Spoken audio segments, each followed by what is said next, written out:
नमस्कार, आपण पाहताय कोकणचं नंबर 1 महा चॅनल कोकण सात लाईव्ह बातमीपत्रात आपलं स्वागत। सुरुवात करूया हेडलाईन्सनं। हेडलाईन्सचे प्रायोजक आहेत पारुल युनिव्हर्सिटी, यह पॉसिबल है।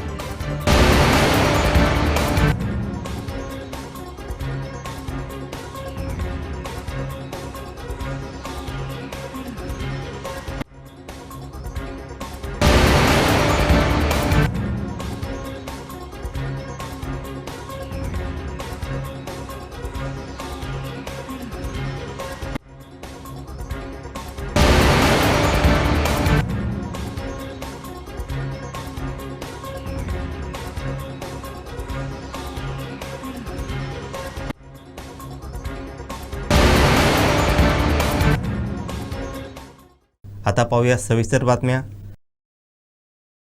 मुंबईतील मोकळ्या जागा बिल्डरला देण्याचा घाट घालत असल्याचा आरोप आदित्य ठाकरे यांनी केलाय। आज आपण पाहताय विशाखाताईंनी हा कार्यक्रम घेतलेला आहे उद्धव साहेबांच्या वाढदिवसाच्या निमित्त।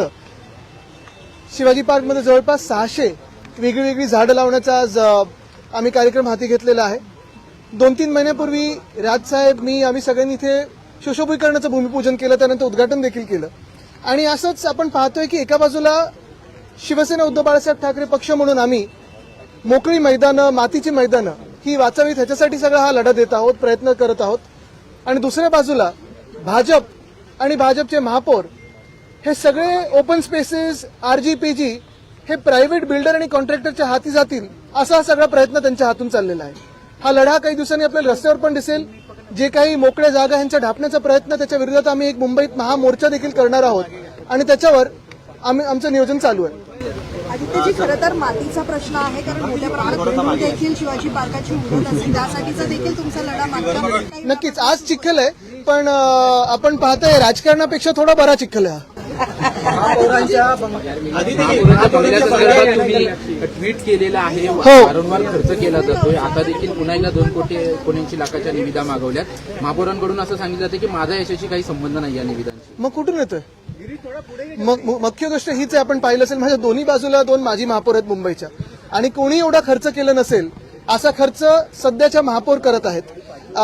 एक अंदाज द्यायचा तर एवढाच आहे, आमदार म्हणून आम्हाला पूर्ण मतदारसंघासाठी 5 कोटी निधी मिळतो। खासदारांना 6 मतदारसंघ विधानसभेचे जे असतात त्यांच्या 1 लोकसभा मतदारसंघात, त्या पूर्ण 1 लोकसभेसाठी 5 कोटी मिळतो। आणि जो काही निधी महापौरांना फक्त त्यांच्या स्वतःच्या बंगल्यासाठी मिळालेला आहे तो जवळपास 5.5 कोटीचा आहे। आणि गाड्या देखील ज्या आता घेत आहेत त्या देखील 1.5-2 कोटीच्या आहेत। तर म्हणजे हा सगळा खर्च स्वतःवर कशासाठी करताय? कुठे नेमकं तुम्हाला काय दाखवायचं जगाला? महापौर बंगला काय तुम्ही वेगळं काही आता टुरिस्ट प्लेस निर्माण करणार आहात की ताजमहल बांधणार तिथे? कॉन्क्रिटीकरणाचा एक्सपोज केली आहे कोणी? गुंगी गुडिया असं सुनेत्र पवार यांना संबोधल्यानंतर राष्ट्रवादीचे जे कार्यकर्ते आहेत ते काँग्रेसच्या कार्यालयामध्ये गेले होते। नाही, मला वाटतं त्याच्यात मला पडायचं नाही। मुख्य गोष्ट हीच आहे की आपण पाहतोय राष्ट्रवादीच्या अंतर्गत राजकारणात आम्हाला काही पडायचं नाही। सुशोभीकरणाचा प्रश्न सुरू आहे, स्वच्छतेचा प्रश्न देखील मोठ्या प्रमाणात उद्भवलेला आहे। खरं तर महापौरांकडे किंवा मग पालिका प्रशासनाकडे गाड्या खरेदी करण्यासाठी पैसे आहेत, मग मुंबईकरांचे जे कर घेतले जातात, जुहू चौपाटी साफ करण्यासाठी पैसे नाही आहेत का? आजचा 24वा दिवस आहे लोकशाही। तुम्ही पाहिलं असेल जुहू चौपाटीचा कचरा असेल तिथे आमच्या विरोधी पक्षाच्या नेत्या किशोरीताई जाऊन पण आल्या, तिथे देखील प्रश्न देखील विचारले। बीएसटीचा प्रश्न असेल, बसेसचे रूट्स कमी होत आहेत, बस कमी होत आहेत, पगार वेळेवर दिले जात नाहीयेत, पेन्शन वेळेवर दिले जात नाहीयेत, मुंबईत सगळीकडे कचऱ्याचे ढिगारे वाढत चाललेत, रस्त्याचा कॉन्क्रिटीकरणचा प्रश्न, जिथे खड्डे दिसत आहेत, ह्या सगळ्यासाठी बीएमसी सांगता आमच्याकडे पैसे नाहीयेत। पण महापौर बंगल्यासाठी 5.5 कोटी उडवण्यासाठी असतील किंवा मग नवीन गाड्यांसाठी असतील, इथे बरोबर पैसे सापडतात त्यांना। टेंडर काढले गेलेले आहेत। स्वतः अमित साटम बोललेत की ट्रॅश बूम बसवण्यात आले, पण ट्रॅश बूमच नाहीयेत। खरं चाटमवर विश्वास ठेवू नका। रस्त्याचं कॉन्क्रिटीकरण करण्यात आलं होतं, मात्र पहिल्या जे एबीसीडी वॉर्ड आहे त्या ठिकाणी 3,79,00,000चं खड्ड्यांसाठी निविदा काढण्यात आलेले आहेत। एकीकडे आयुक्तच म्हणतात की कॉन्क्रिटीकरण झाल्यामुळे खड्ड्यांचा खर्च वाचणार आहे। एबीसीडी वॉर्डमध्ये साधारणपणे एबीसी वॉर्डमध्ये खरं तर कोणाचं वर्चस्व आहे, कोणाचं लक्ष ओपन स्पेसेसवर आहे, जसं काही रायगडमधले ओपन स्पेसेस घेतले असतील तसं इथे कोणाचं आहे का हे देखील आपण शोधून काढावं। आणि दुसरं म्हणजे सगळ्यात महत्वाची गोष्ट हीच आहे की कॉन्क्रिटीकरण, आपल्याला आठवत असेल फेकनाथ मिंदे हे हाऊसमध्ये खरं तर बोलले होते की 2 वर्षात मुंबईचे रस्ते चकाचक होतील, चांगले होतील। 4 वर्ष झालेत आता त्या घटनेला। स्वतःचे खिशे भरले पण खड्डे असून भरून काढले नाहीत. तिथून काल त्यांचा मिसकॉल पण होता. एकनाथ शिंदे आणि भाजप म्हणजे दोघांमध्ये सध्या अंतर्गत धुसफूस सुरू आहे, कारण शिरसाट भेटले त्यावरून भाजपने नाराजी व्यक्त केलेली आहे. आता ते चुपके चुपके की दिपके दिपके हे ठरवा तुम्ही काय तुमचं चाललंय. पण अभिजितने जो लढा दिला आपण पाहतोय कुठेही राजकारण न करता ह्या देशाच्या तरुणांसाठी दिला आणि त्याचा आम्हाला अभिमान आहे. सिद्धिविनायक मंदिरमध्ये ज्या लोकांना पकडलंय चोरी करताना ते शिवसेनेचे कार्यकर्ते आहेत, उभाटाचे कार्यकर्ते आहेत, असं सरवरकर यांचं म्हणणं. मला वाटतं त्यांना जरा आठवण करून देतो मी. पहिलं चंदा चोरीवर तिथूनच सुरू करू, मग वाराणसीमध्ये काय चाललंय तिथून सुरू करू आणि सगळ्या मंदिरांचं कुठे कुठे काय काय झालंय ह्याचा एक आढावा घेणं गरजेचं आहे. दुसरी गोष्ट म्हणजे अर्थात तुमच्या हातात जी काही यंत्रणा आहे, तुम्ही ज्याला पकडायचं त्याला पकडता, ज्याला सोडता त्याचं सोडता, पण सदा सरवणकरांना मी आठवण करून देतो. मला वाटतं विशाखाताईंनीच मध्यंतरी एक सभेमध्ये किती कोणाचे फ्लॅट आहेत, कुठे कुठे आहेत, किती कोणाच्या चाव्या आहेत, हा सगळा आढावा आमच्याकडे आहे. तो कदाचित आम्ही आता जगजाहीर करू शकू. शिवसेनेसंदर्भात सुनावणी सुरू आहे, आज पुन्हा एकदा नियमित सुनावणी सुरू आहे. काय वाटतं तुम्हाला, सकारात्मक यामध्ये बाजू तारीख पे तारीख पडत तारीख पे चाललेली तारीख आहे. बाजू मिळते? दिसतंय होईल आज. एकमेकांची भांडताना पाहायला मिळतात. त्यानंतर आता मिटिंग 3.3 किलोमीटरचा पट्टा आहे, त्याचं काम सुद्धा आगामी समोर दिलेलं आहे.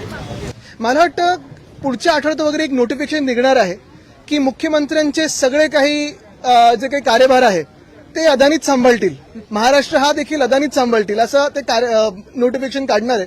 ते काढल्या मग बघू पुढे चॅलेंज होत आहे का कुठच्या कोर्टात. महापौर गावडे सगळ्या कार्यक्रमासाठी जात असतात, पण लोकशाही जेव्हा विचारते की झूल चौपाटीची पाहणी कधी करणार, त्यांना अद्यापही वेळ मिळालेला नाहीये. दररोज सांगतात की मी गाडी बदलली की येतील ते. हाणामारी करतायत, अगदी महापालिकेच्या वॉर्ड ऑफिसमध्ये येऊन हाणामारी करतायत. इतकी कंत्राटदारांची मजल गेलेली आहे. काय मला वाटतं मी हे पहिल्यापासून सांगत आहे, भाजप म्हणजे बिल्डर आणि कॉन्ट्रॅक्टरांचा पक्ष झालेला आहे. आता मुंबईत 16 एकर साधारणपणे आपण पाहतो ओपन स्पेस ही एका भाजपच्या मित्राला दिली जात आहे. फुटबॉलचं ग्राउंड भाजपच्या कॉन्ट्रॅक्टरला दिलं जात आहे. बिल्डर कॉन्ट्रॅक्टर सरकार आहे.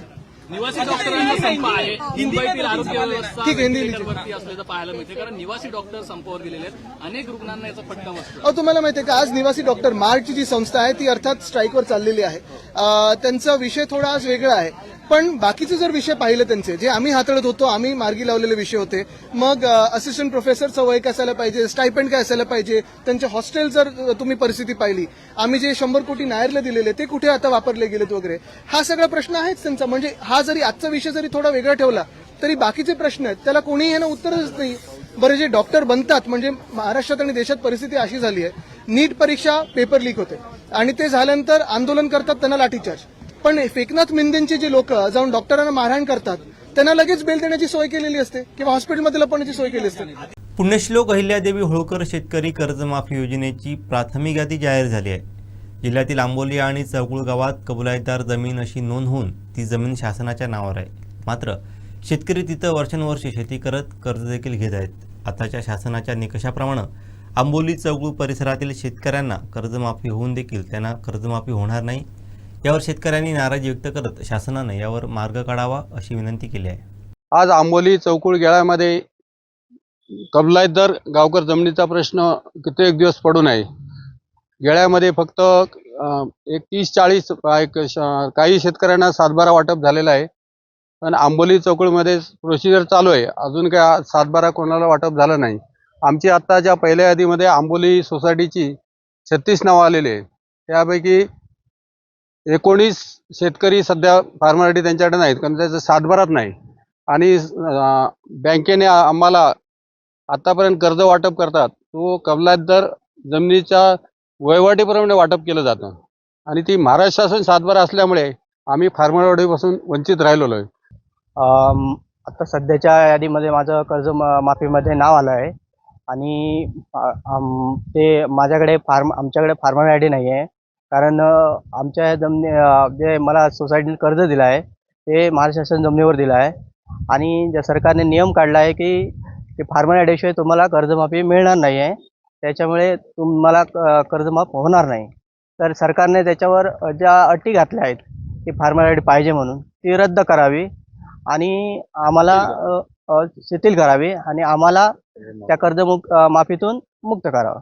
सभेच्या प्रारंभीच उभादांडा मतदारसंघाचे सदस्य संजय गावडे यांनी सभेचा अजेंडा वेळेत मिळाला नसल्याचा मुद्दा उपस्थित केलाय.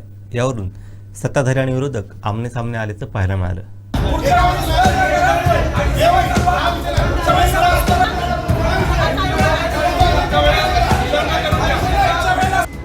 मात्र सत्ताधारी भाजप शिंदे सेना सदस्यांनी हा विषय नंतर घेऊन प्रथम सभेचे कामकाज सुरू करावं, यापुढे सुधारणा केली जाईल अशी भूमिका घेतली. त्यामुळे काही काळ सभागृहात सत्ताधारी आणि विरोधकांमध्ये शाब्दिक चकमक होण्याची परिस्थिती निर्माण झाली. दरम्यान जिल्हा परिषद अध्यक्ष प्रमोद कामत यांनी प्रशासनाला सभेचे कामकाज सुरू करण्याच्या सूचना दिल्या. त्यामुळे अजेंड्याचा मुद्दा बाजूला पडला आणि सभेचे कामकाज पुढे सुरू झालं. जिल्हा परिषद सर्वसाधारण सभा शुक्रवारी 7 ऑगस्टला छत्रपती शिवाजी महाराज सभागृहात जिल्हा परिषद अध्यक्ष प्रमोद कामत यांच्या अध्यक्षतेखाली पार पडली. यावेळी मुख्य कार्यकारी अधिकारी रवींद्र खेवुडकर, उपाध्यक्ष दादा साईल, अतिरिक्त मुख्य कार्यकारी अधिकारी शीतल पुंड, विषय समिती सभापती संतोष साटविलकर, रितेश राऊळ, रोहिता तांबे, अनुराधा नारकर यांच्यासह जिल्हा परिषद सदस्य आणि विविध विभागांचे खाते प्रमुख उपस्थित होते.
DLR ट्रेनिंग इन्स्टिट्यूट अँड रिक्रुटमेंटचं देशातील पहिलं मान्यताप्राप्त ट्रेनिंग इन्स्टिट्यूट गोव्याकडून सावंतवाडीत मोफत करिअर गायडन्स सेमिनारचं आयोजन करण्यात आलं होतं.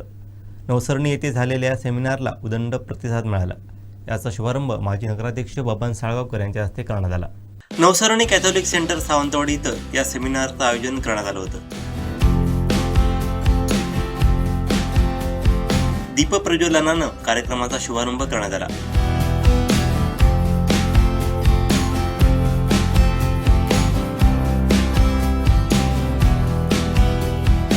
प्रमुख अतिथी माजी नगराध्यक्ष बबन साळगावकर म्हणाले, कॅरल फर्नांडिस या येथील स्थानिक असून गेमिंग आणि हॉस्पिटॅलिटीत करिअर करण्यासाठीची संधी त्यांच्या माध्यमातून उपलब्ध होणार आहे. तर देशांतर्गत आणि आंतरराष्ट्रीय यशाची नवी संधी यातून प्राप्त होणार आहे. गेमिंग आणि हॉस्पिटॅलिटीत करिअर ग्रोथची संधी या निमित्तानं मिळणार असल्याचा विश्वास आयोजकांनी व्यक्त केला. यावेळी उपस्थितांना या सेमिनारमध्ये गेमिंग आणि हॉस्पिटॅलिटीत करिअरबाबत मार्गदर्शन करण्यात आलं.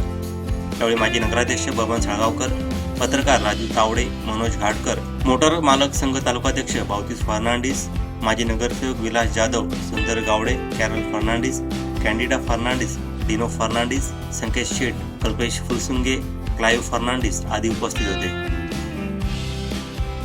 हा सेमिनार सावंतवाडीमध्ये करण्यासाठी DLRचं मी खूप आभार मानते. कारण आमचं कोकण जी एरिया आहे, जेवढे आपले स्टुडंट्स आहेत इथले, त्यांना ॲक्च्युली माहीत नाही करिअर गायडन्सचं. सो DLRचा हाच हेतू होता की कोकणमध्ये स्टुडंट्सना करिअर गायडन्ससाठी पूर्ण माहिती द्यायची त्याच्याबद्दल, की बाबा करिअर ग्रोथमध्ये काय काय असतं. It is not only IT and engineering, त्याच्यामध्ये जास्त फील्ड्स पण आहेत, जसं की आपलं कसिनो इंडस्ट्री, हॉटेल मॅनेजमेंटचं पण आहेत. पण जास्त करून लोकांना गॅमलिंग हे इंडस्ट्री माहीतच नव्हती कधी. हाच हेतू DLRने पुढे आणला आणि कोकण जेवढे आपले स्टुडंट्स आहेत कोकणमध्ये, त्यांना गेमिंग म्हणजे काय हे दाखवण्यासाठी हा सेमिनार अरेंज केला होता. DLR इन्स्टिट्यूट अशी इन्स्टिट्यूट आहे जी लोकांना करिअरमध्ये इंडियामध्ये पण आणि इंटरनॅशनलमध्ये पण गायडन्स देते ग्रोथसाठी. सो आपले सगळे जे टीम आहेत हाच हेतू घेऊन आलेले इथे की आपलं कोकण कसं पुढे जाणार आणि आपलं कोकणचं नाव कसं होणार ह्या इंडस्ट्रीमध्ये. we had this seminar. Our main focus on the seminar was basically to organize information, okay, awareness to all the youth. Today's youth are looking for jobs. Once they finish their education, they do not know what the next thing is. So many of them have the idea, but they don't know how to go about it. So this was an awareness drive which we had this seminar for. So the youth of Sawantwadi and Konkan areas are aware that we have this industry, which is a casino industry, which is within the hospitality industry, and they can really do a career out of it like everybody else is currently doing. So the jobs are well, the training is good, and this institute, DLR, we are the first institute in India which is government certified in this line of training people for a good career in casino industry. So that was it, and I hope we really are going to have a successful registrations for many students coming ahead going forward. Yeah. Thank you. Actually guys तुम्हाला casino industry mostly आमच्या कोकण आणि आमच्या most of the states एरियामध्ये माहीत नाही की casino industry काय असते. तुम्ही आमच्या इन्स्टिट्यूटमध्ये येऊन आम्ही एन्क्वायरी करू शकतात आणि please be part of it. Casino industry he mostly gaming industry आहे, ज्यामध्ये तुम्ही तुमचं करिअर लाईक इंटरनॅशनल डोमेस्टिकमध्ये करू शकतात. तर बेसिक रिक्वायरमेंट आमची असणार की तुम्हाला 12th पास पाहिजे, अँड कधी बाकी सगळी इन्फॉर्मेशन पाहिजे तुम्हाला आम्हाला विचारू शकतात कधी पण. We always there for you. Thank you. आम्ही येयले हांगोल्यान गोंयातल्यान, so just to like give the knowledge about DLR training institute. Okay, what we are teaching, okay, we are giving like a 3-month course for dealer. We are providing like, okay, to grow up the hand skills and knowledge about the casino. Okay, how we are training for like 3 months. So basically the DLR Institute of Training and Recruitment म्हणजे कसं आहे, आम्ही तुम्हाला training देतात, त्यातमध्ये तुम्हाला रिक्रुटमेंटची संधी भेटते. आता कसं आहे की गोव्यामध्ये मोस्टली हॉस्पिटॅलिटी सेक्टरमध्ये खूपसे जॉब येतात, बट लोकांना माहिती नाही की कुठच्या हॉस्पिटॅलिटी सेक्टरमध्ये जायचं आहे. कारण कसं आहे की कझिनो सेक्टर जो आहे, कझिनो इंडस्ट्री, ज्यामध्ये जॉबची संधी जास्त असते, त्यांच्यामध्ये रिक्रुटमेंट हाय चान्सेस असतात आणि त्या इंडस्ट्रीमध्ये म्हणजे वेगवेगळे प्रकारचे वेकन्सीज असतात. त्यासाठी ते नॉलेज आणि ते हे द्यायला आम्ही इकडे आलो आहोत. ह्या सेक्टरमध्ये ग्रोथची जी संधी आहे ती जास्त असते आणि बेसिकली कसं आहे, शॉर्ट टर्ममध्ये तुम्हाला ते कोर्स करावा लागतो आणि त्याच्यानंतर तुम्हाला जॉबची संधी भेटते. तर ते आम्ही प्लेसमेंटचं सगळं आम्ही करतात आणि हीच संधी आम्ही कोकण रिजनमध्ये ज्यांना माहिती नाही गेमिंग सेक्टरचं काय आहे, ते गेमिंग इंडस्ट्री जी आहे ती गोव्यामध्ये उपलब्ध आहे, ते त्यांना माहीत नाही. त्यासाठी आम्ही सेमिनार सावंतवाडीमध्ये केलेला आहे. आयुष्यमान भारत आणि महात्मा ज्योतिराव फुले जनआरोग्य योजनेअंतर्गत झालेल्या गैरव्यवहारांची चौकशी करण्यासाठी राज्य शासनानं विशेष तपास पथक नियुक्त केलं आहे. या घोटाळ्यात दोषी आढळणाऱ्या कोणालाही पाठीशी घातलं जाणार नाही. नियमबाह्यरित्या या योजनेतून अपात्र रुग्णांना रक्कम मंजूर करणाऱ्या रुग्णालयांकडून 5 पटींनी दंड वसूल केला जाईल, असा इशारा आयुष्यमान भारत मिशन महाराष्ट्र समितीचे अध्यक्ष डॉक्टर ओमप्रकाश शेटे यांनी दिला आहे. या प्रकरणी अनेकांवर गुन्हे दाखल करण्यात आले असून शासनानं या संपूर्ण प्रकरणाची गंभीर दखल घेत SIT मार्फत चौकशी सुरू केली आहे. पुढील 30 दिवसात चौकशी अहवाल प्राप्त होईल आणि दोषींवर कठोर कारवाई केली जाईल. या प्रकरणात विभागातील अधिकारी अथवा कर्मचारी दोषी आढळल्यास त्यांनाही वाचवलं जाणार नाही, असं शेटे यांनी स्पष्ट केलं. नाशिक जिल्ह्यात हा गैरव्यवहार मोठ्या प्रमाणात झालाय.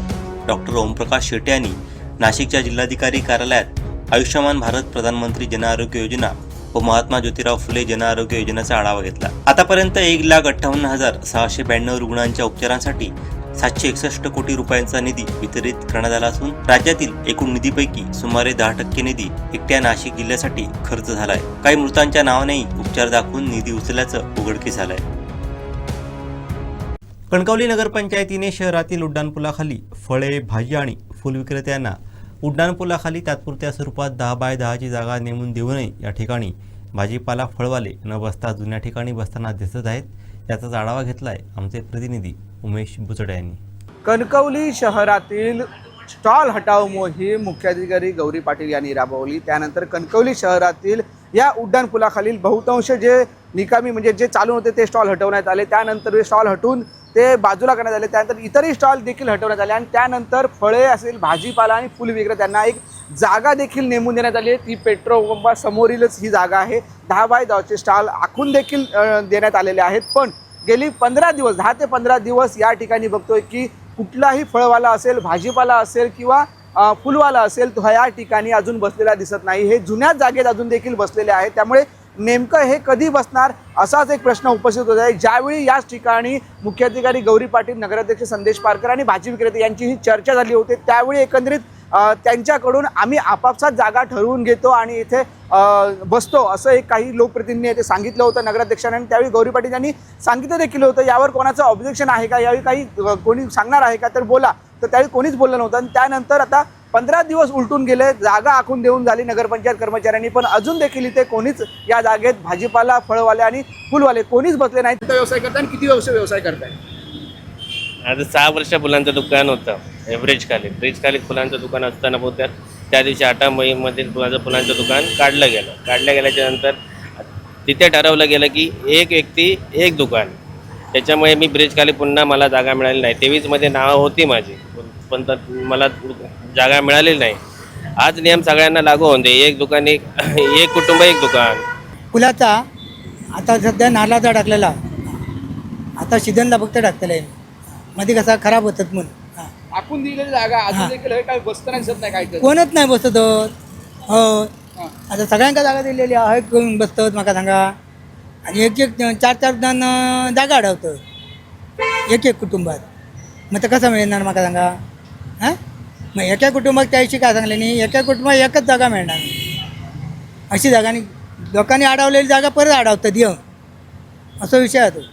अजून इकडे जर काही भाजीपाले बसतात आणि अजून ही जागा अडवलेली आहे, मग हे बसतच नाही. सध्या बघतोय की पार्किंग केलेलं आहे, काही जागा अडवून ठेवलेल्या आहेत. पण जशाच्या तशा पद्धतीने इथे जे जुने भाजीपाला असेल, फळ विक्रेते असेल, हातगाडीवाले असेल ते आपापली दुकानं थाटत आहेत आणि त्या ठिकाणी बसत आहेत. त्यामुळे आता बघतोय की या DP रोडच्या ठिकाणी वाहतुकीचा अडथळा आहे. तशाच पद्धतीने ट्रॅफिक मोठ्या पद्धतीने होतं आहे. त्यानंतर येणारे जे नागरिक आहेत त्यांना येण्या जाण्यासाठी अडचण होते. तसंच आतमध्ये येऊन समजा भाजीपाला आणि फळ विक्रेते घेतलं असेल तर खूप जी आहे ती रहदारी व्यवस्थित झाली असते आणि जी ट्रॅफिक जे झालं नसतं. आणि त्यामुळे कुठे ना कुठेतरी हे नेमकं कधी होणार, म्हणजे ही जी नियोजन केलं आहे मुख्याधिकारी गौरी पाटील यांनी एक स्वच्छ सुंदर कणकवली अशा पद्धतीचं नियोजन केलं होतं आणि त्याला मोठा जो आहे तो नागरिकांनी प्रतिसाद दिला होता. आणि त्यामुळे आत्ता ही जे नियोजन ठरवलं आहे ते फक्त कागदावरच राहिलं आहे असं एकंदरीत दिसतं. त्यामुळे लवकरात लवकर यावर नेमकी भूमिका मुख्याधिकारी काय घेतात हे देखील आता पाहावं लागणार आहे. कॅमेरामॅन साहिल बागवेसह उमेश बुचडे, कोकणचा लाईव्ह, कणकवली. माणगाव गावात माझं गाव आरोग्य संपन्न गाव हा उपक्रम राबवण्यात आला. यावेळी उपस्थितांकडून सुदृढ आरोग्यासाठी जनजागृती करण्यात आली.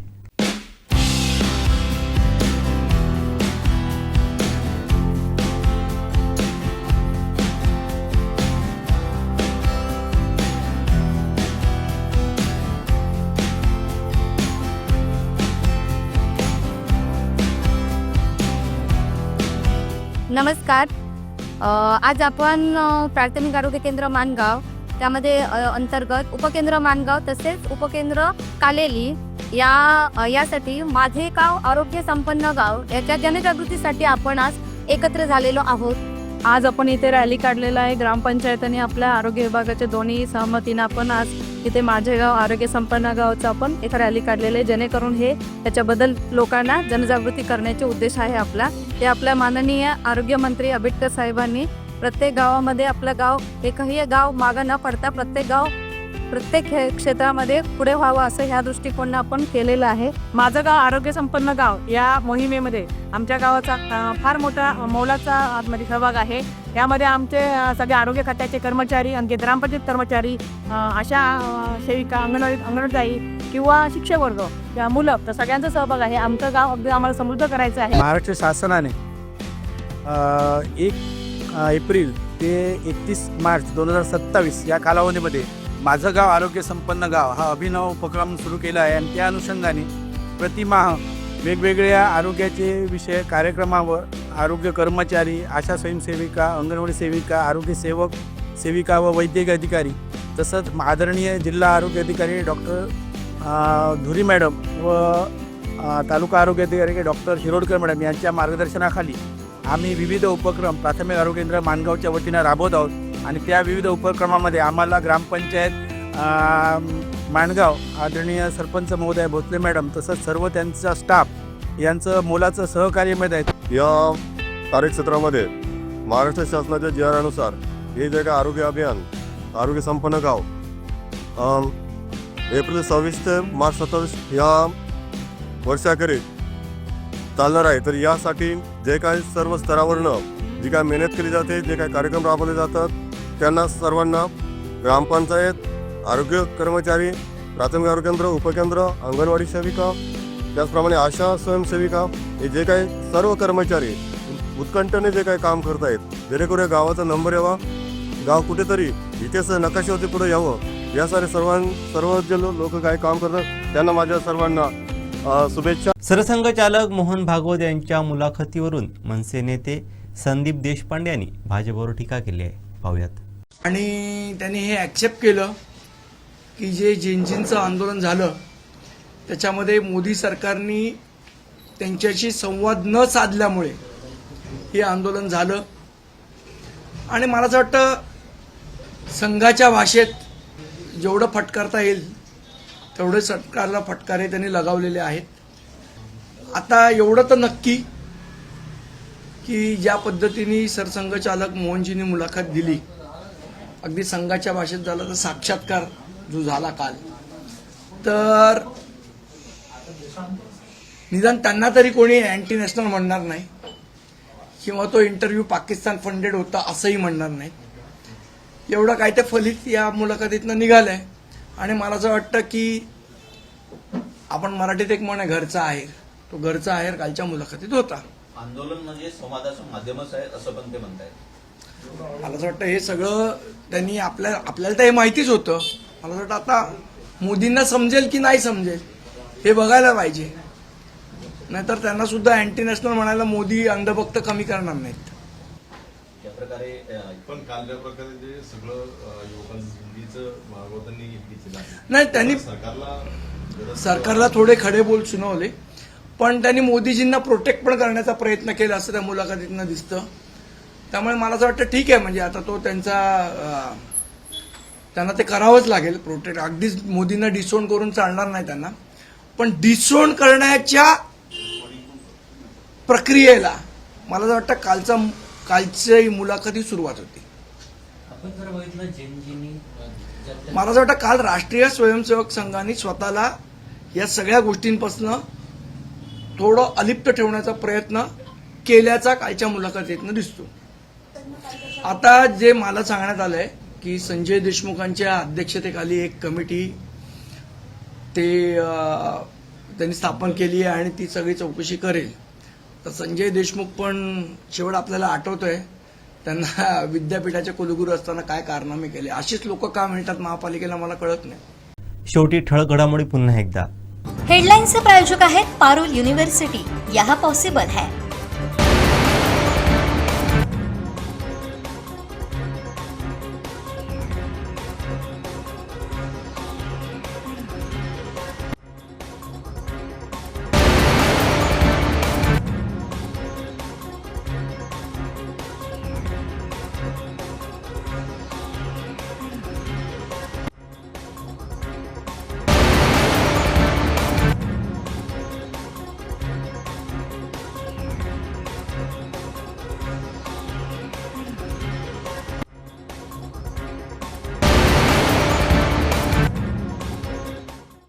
बातमीपत्रात वेळ झाली ते थांबण्याची.